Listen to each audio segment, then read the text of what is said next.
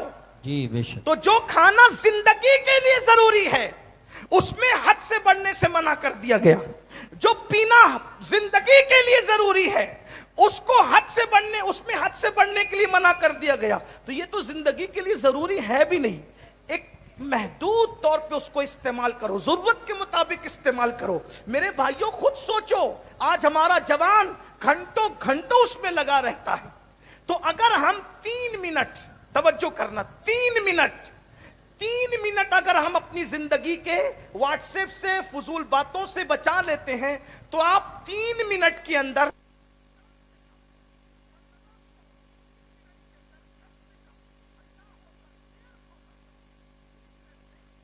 سے کم 150 مرتبہ صلی اللہ علیہ وسلم یہ مختصر درود شریف 1.5 منٹ میں 3 منٹ میں 150 مرتبہ پڑھ سکتے ہیں. اور اگر سبحان اللہ پڑھنا چاہیں تو کم سے کم 3 منٹ میں 100 بار آپ سبحان اللہ پڑھ سکتے ہیں. یاد رکھیے جب مرنے والے مریں گے تو مرنے کے بعد ہر انسان پچھتائے گا. میرے بھائیوں میں بات کوئی وہ ایک سمیٹ